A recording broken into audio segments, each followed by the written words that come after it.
Hey y'all, what's up? What's good? And welcome to the Toby Talk. Alright, so on the Toby Talk here on the Toby Network, what we do is I talk about different concepts and things, and I explain them and give my interpretation to y'all, see if it resonates with y'all, and period. That's it. That's what it is. On this episode of the Toby Talk, it's basically part 2 of our discussion of African spirituality. So if you haven't seen the other video on African spirituality, it's linked in my description below. Make sure you watch that, because if you didn't watch that episode, you'll be kind of confused.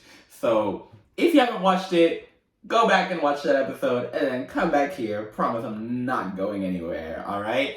And, if you're new, make sure you subscribe to my channel. And if you're here, make sure you like. And yeah, make sure you also press those post bell notifications as well. So, period. So in our last episode, of African spirituality, we basically talked about what is African spirituality, why is there a conversation about it occurring in our society, and what are some types, right? So did all that in the last episode. Low-key feel like I rambled a little bit, but it's okay. It really don't matter. Y'all got it, okay? Y'all know my brain be working in different directions, but y'all got it. In this episode, what we're going to do is we're going to talk about the misconceptions and my interpretations, basically, of it. Because y'all know the Toby Talk is, yes, I'm sharing information, but it's from my perspective. It's how I've digested it and come to understand it. And, putting it out there in a way for, hopefully, others to understand it in a better, easier way, right? And when it comes to African spirituality, I do not think it's proper to talk about it without understanding the misconceptions. And that's because anything that's African, anything that's Black, because of global anti-Africanness and racism, comes with its own misconceptions, whether that's Black hair, Black culture, Black cultures, because there's no one Black culture. Africa is the most diverse continent on the planet.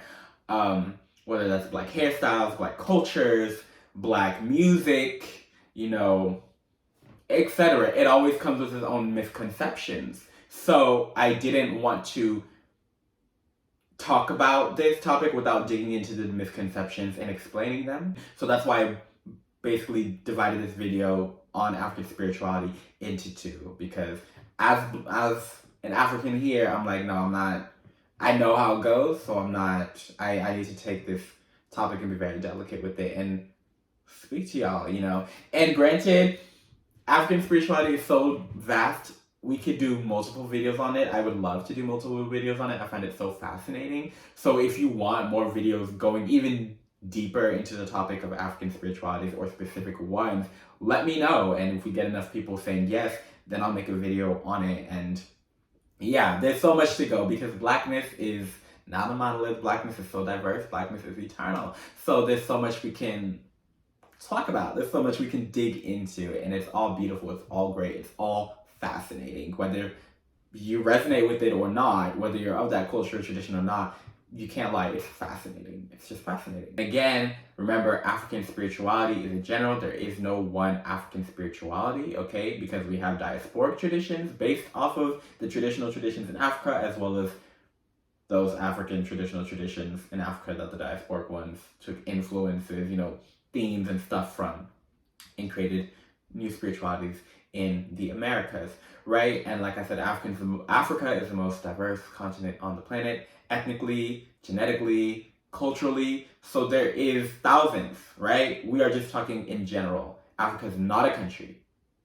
Not a country. So do not wrap all African spiritualities as one thing. Give them their honor, give them their, sacred spaces, and do your best to understand everything. There are some that are more mainstream, right, than others, but do not conflate those with the other ones. Give each one its respect, right? Because that's a culture, that's a tradition, so give it its respect. Just wanted to put that out there. I feel like the most well-known, or like the biggest misconception about African spirituality is that it's polytheistic. Like, you'll hear it in like textbooks, they'll be like, oh yes, this African religion is polytheistic. Or you'll hear from like other Africans and Black people from the diaspora, and even non-Black people be like, oh my gosh, yeah, We don't do that. They believe in all these gods and goddesses. That's polytheistic. That's not of God. That's etc. All this stuff, right? And it's like, okay, a lot of things is not of God, but you're still doing it, sis. Anyways, I know we're not gonna get into that, but that's a misconception that's polytheistic, and that is not true, right? Like I said, I cannot talk for every single African spirituality because there's thousands, because Africa is so diverse. But when you analyze so many of them overall, you see that it's not polytheistic. They're actually monotheistic traditions. They're actually monotheistic spiritualities. And I'm gonna call them spiritualities instead of religions. I may say ATR, which is African traditional religion, but I'm gonna call them mostly spiritualities because they're those traditions that I kind of talked about in the spirituality versus religion tradition, where they kind of blur the line and they kind of transcend religion. So yeah, there's so much, yeah. So we're just gonna call them spiritualities, but or traditions. These traditions, these spiritualities, are actually monotheistic. When you analyze them and you look at them and you truly understand them, not just from a foreign academic, or foreign theologian worldview, but when you actually study it unbiasedly, right? Not with your internal biases inside of it, you'll see that these are actually monotheistic traditions. These are monotheistic faiths. In so many of them, there's a supreme creator being, right?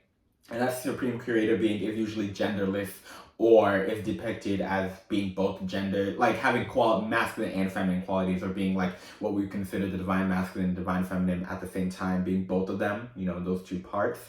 But they have a supreme creator being, and this being is usually not depicted, right? Because this being is so far above humanity, above everything, right? And they have, the different traditions have their own name for it, but it's who we would see as God, right? So this whole idea that, if they're polytheistic, because you might be like, okay, if they have one God, okay, how is that? What about the Orishas in Ifa, or the Arushi in Odinani, or X, Y, and Z, right? And to understand, we'll use those two traditions, for example.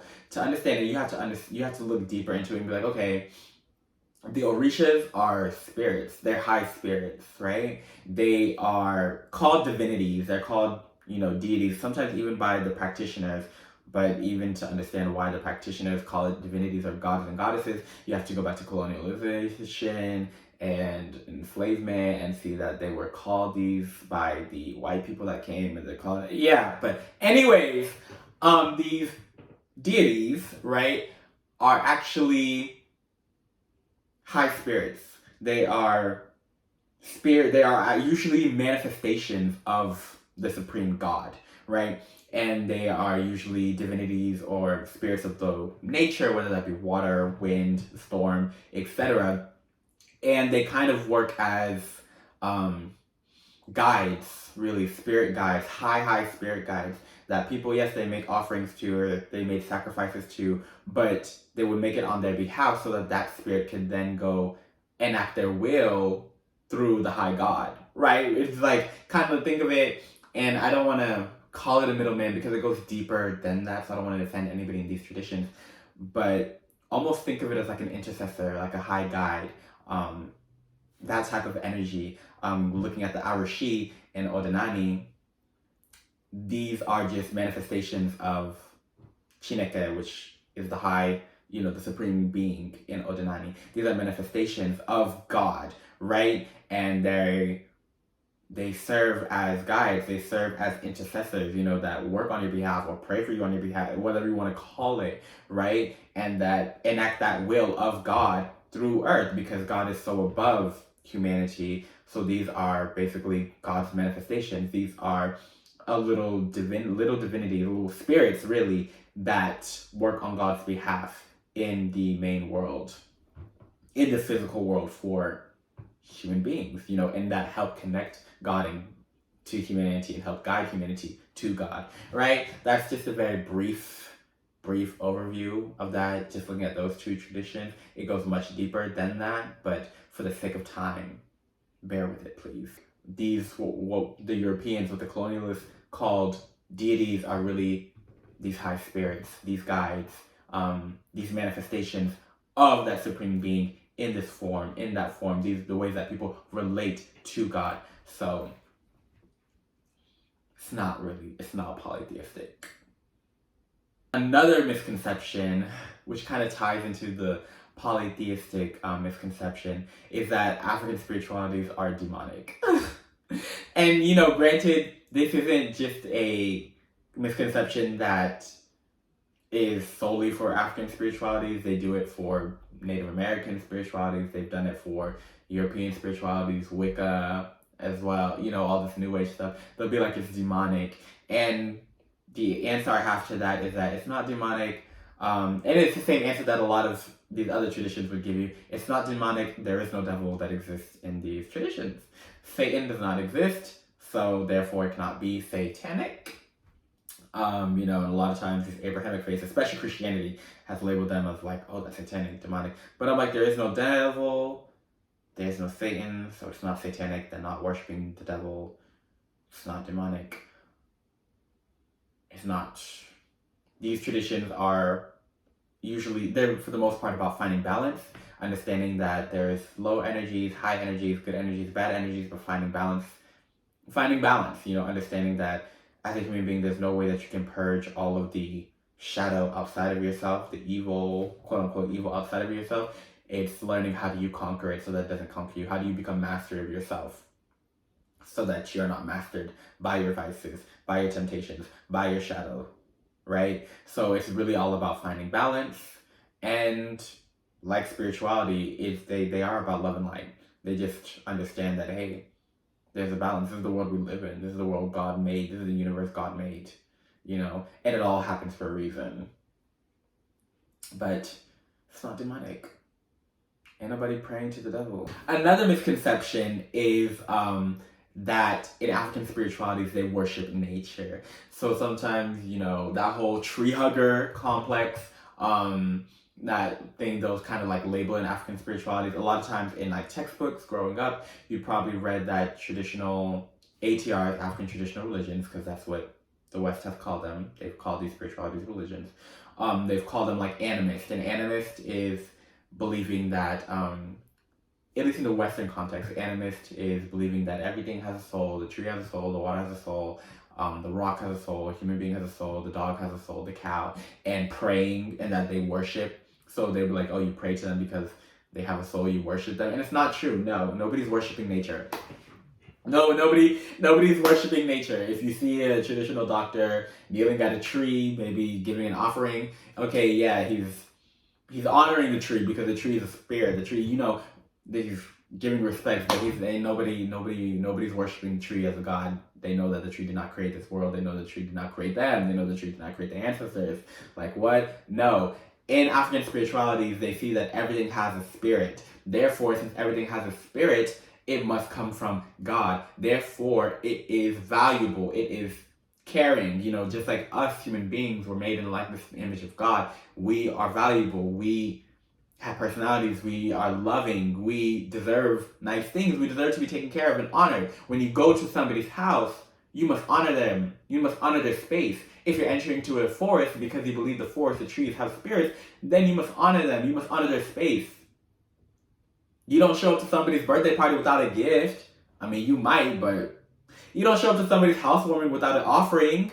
So why would you show up to the house of the forest? Why would you show up to the ocean, that house, without an offering?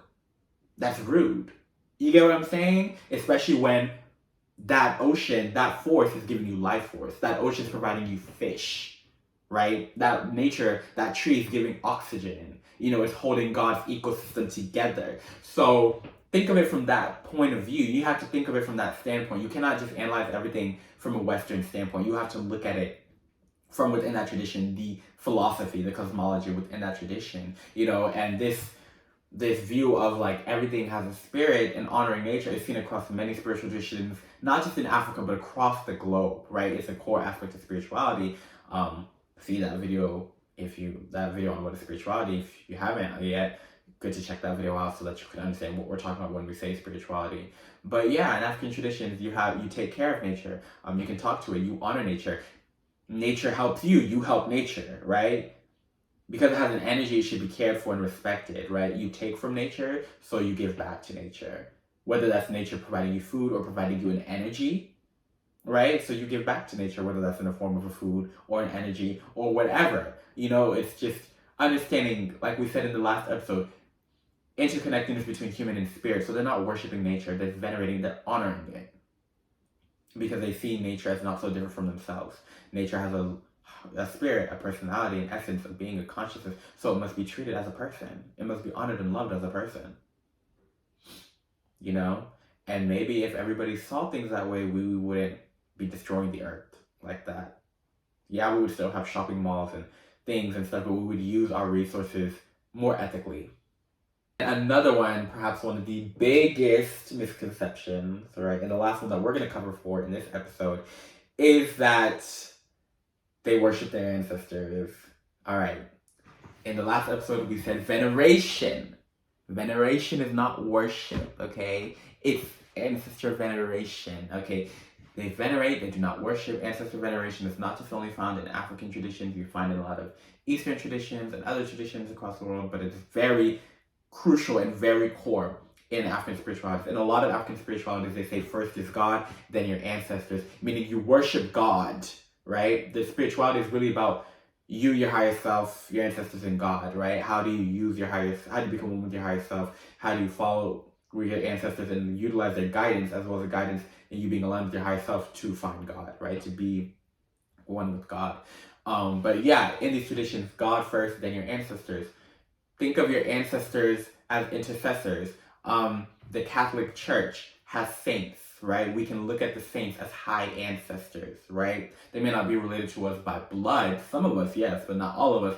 But they've reached the level of enlightenment. They've crossed over to the other side. They're in heaven. They're closer to God than we are because they are saints. They're on the spiritual plane. So we pray to them for their help. We pray novenas, rosaries to them for their help. A lot of times Catholics get the misconception of we worship saints, we worship Marys. LOL, I'm speaking from a Catholic background because, yes, when I was born, raised, that's what I am, Catholic, right? So I'm speaking from a Catholic background. But no, they do not. Catholics do not worship Mary, do not worship saints. It is, yes, they say prayers, but it's a veneration. And it's the same thing in African spiritual traditions. So you have to look at it that way. They're not worshiping their ancestors. Yes, they're giving offerings to their ancestors. They're giving a sacrifice. They're praying. And so their ancestors can help them because their ancestors are closer to the divine. Their ancestors are closer to God. In these traditions, right, we talk about how we talk about polytheistic, right, with the Orishas and Ifa and the Arishi and Odinani. Even in those traditions, your ancestors are before the Orishas and the Arishi. So if you're coming with the belief that, the Orishas and the Arishi are gods and goddesses, how can it be that your ancestor, who was a human, who's ascended to the other side, is on a higher hierarchy than a god or goddess? That there should let you know, okay, A, these are not really gods and goddesses, they're spirits, they're manifestations, right? And B, if you're not worshiping your ancestors and you're venerating them, then how can you be worshiping those spirits? Like, it's not worship. It's not worship, And even ancestral veneration happens across the globe in different ways. It's just different cultures do it in different ways. Look at in the United States, right? They keep calling the founding fathers. Those are their ancestors, right? They put them on dollar bills. That's a veneration. Money is an energy. They create statues of them. People go on even not just in the United States, but across the world. People go on pilgrimages because their ancestors went on pilgrimages. They go on voyages, in their lifetimes each year because their ancestors did the same thing. They hold on to those traditions. All that is venerating your ancestors. They talk about so much, even problematically, in the United States about their heritage, right? I do this because my heritage, my ancestors did. That's ancestor veneration. You build all these effigies across these countries to your ancestors, whether they were problematic or not, and you just call it honoring your history. Well, no, in Africa, it's a different way. Our ancestors are still here with us. We believe that there's life beyond death, and the ancestors are just as active in our lives. Still, they're here with us. They want to see the lineage continue. Your ancestry is a whole book. You are just a page on that book. You know, they are you, you are them, you would not exist without them. The future of your lineage would not exist without you, right? So when you go to the other side, you work to make sure that lineage is prosperous, functioning, healing, because maybe you did some shit that you ain't healed from, so you need them to heal from it in the future, and you pray for them on their behalf. You know, so it's not worshiping. It's not worshiping. It's a veneration. So that is another big misconception when it comes to ancestral veneration. So a lot of times people will be like, "Oh, your ancestors are evil." You hear that in Africa and at these churches. They'd be like, "I reject my ancestors. My ancestors are evil." What? No, your ancestors are not evil. What? It's just that could be a whole video on its by itself, but it's not worship, it's veneration, and you really have to look at it from that aspect. And the reason why I mentioned saints in Catholicism as well is because you'll see in a lot of these Catholic beliefs, like these Catholic churches, they will demonize African spiritualities, African diasporic spiritualities, and say they're evil and stuff like that. But it's like, you're doing the same shit. They're praying to their ancestors for blessings, for help. You're saying this novena to Saint Anthony because you lost something, so you're praying for him to help you find it. You're doing the same shit. Why is it different? Oh, is it because one is black and one's not? I don't know. You tell me. When discussing African spirituality, it requires respect and a lot of unpacking. Respect because these are people's traditions, these are people's histories, their ancestry, and you have to understand that this was beaten out of people, both in Africa as well as in diaspora. This was stripped from them. People died, right? People died because they did not want to convert. People died because they had to convert. There's so much trauma that's associated with it because of the global Black experience, right? And white supremacy, anti-Africanness, colonialization, there's just the slave trade, etc. So when dealing with these, you need to come with respect and respect the tradition and respect the practitioners and where it came from. And it does with a lot of unpacking, whether you're someone who's trying to enter into it or you're just trying to study it because you find it interesting. Unpack. You have to step out of your colonized mindset. You have to step out of your Eurocentric mindset and really look at it in a different lens. Not look at it from like, oh, this is good, this is bad. Not even look at it from the lens of Islam or Christianity or Judaism or etc. No, you have to really unpack and learn with these things. And I feel like these traditions are owed that, especially because of the bloody histories that have occurred surrounding them. Another thing is, do your research and use critical thinking. I don't know how many times I have to keep stretching this. There's no one African spirituality. Africa is the most diverse continent in the world. So when it comes to anything about Africa, whether it's hairstyles, food, people, tribes, languages, cultures, music, do your research and use critical thinking. Understand that maybe not every source is credible, and try to find the facts. Consume your media responsibly. Understand that Africa is not a country. So just because they do this in one tradition or they do this in one thing, it doesn't mean it's going to be the same. When we analyze it, overall, there's overarching similarities, just like there's overarching similarities with spiritualities across the globe. But not everything is the same. They're not all the same, Also, don't just engage with it because of mainstream aesthetics. Don't just now get into it because, you saw Beyonce dressed up as Oshun and Lemonade, and talk about the Orishas and stuff like that, like the Black is King. Yes, all that is great and good, but don't just engage with it on a surface level, right? Do your research. These are sacred traditions. It's not just mainstream aesthetics. It's not just something that's trendy. I feel like so much when it comes to African cultures and Black cultures across the globe, we have moments where everyone, even within our own, find the culture trendy, and then only to abandon it and then come again and find it trendy. But it's like, no, this is our history, this is our cultures, these are our traditions, these are sacred.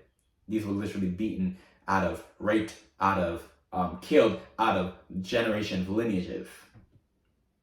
So don't just engage with it, in a mainstream, and don't just lump it all into one thing because mainstream media only highlights one tradition in one aspect. No. If you're interested in, practicing an African traditional spirituality, an African spirituality, do your research. I suggest look into your own ancestry. Don't just get into, we'll use Ifa, for example. Don't just get into Ifa because you think it's cool. I mean, if that's, do what serves you, but I mean, if your ancestry is Akan, what is you doing trying to enter into Ifa when there's the Akan traditions, So don't just do things that are mainstream. Really do your research. Really give these traditions respect. Do your research, whether that's researching into your own ancestry if you're interested, or just researching these topics and learning the differences between them and their similarities. Also be aware of misinformation, because misinformation occurs a lot. That's why I said use critical thinking. Beware of the media you consume. Misinformation comes through so much. Even from those within the traditions, there's misinformation, because everybody want to hop into something and do something and then have their own belief. And it's like, have you even done the research? Have you done the years? Have you done the work? What's going on? And that's with everything. That's not just with African spirituality, that's everything, especially in this day and age. People just want to hop into things and then become an expert without doing the research, without doing the work, without doing the healing, the unpacking, the unlearning, the decolonizing. So yeah, be aware of misinformation. And just because your family told you something, just because your church told you something, just because media told you something, unpack that. Because like I said, anti-Blackness is the water that we drink. It's the air that we breathe in this world. So whenever dealing with anything Black, whether, it's your culture or not, always be mindful of that and be like, is this really real? Is this really true? Or is this some racism, some anti-Blackness creeping up? Because half the time, most times, it's some anti-Blackness creeping up. So do that unpacking and be aware of misinformation and of your own implicit biases that you may not be aware of, right? And, also just really, I don't know how much I can say, just really give it respect. Don't go and demonize somebody because they practice the African traditional religion such spirituality, right?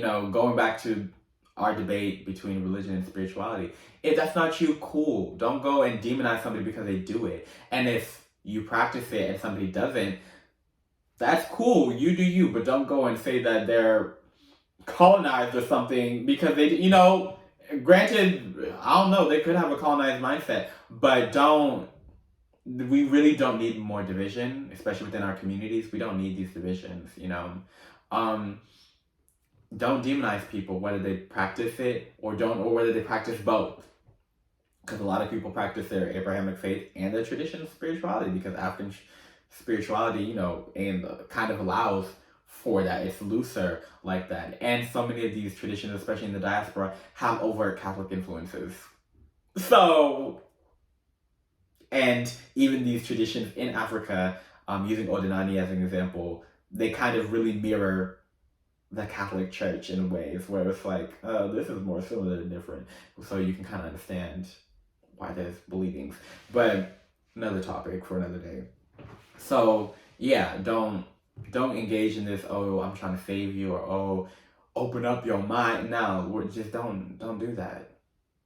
Not saying that y'all can't have the conversation. We need to have the conversation because we need to unpack whether we decide to be African spiritualists or, Christians, Muslims, etc. We do need to understand our relationships with these faiths historically, because historically they've been used to destroy and hurt our communities. So there does need to be some sort of healing with our relationship with these faiths, whether we engage with them and practice them or not. So the conversation needs to be had.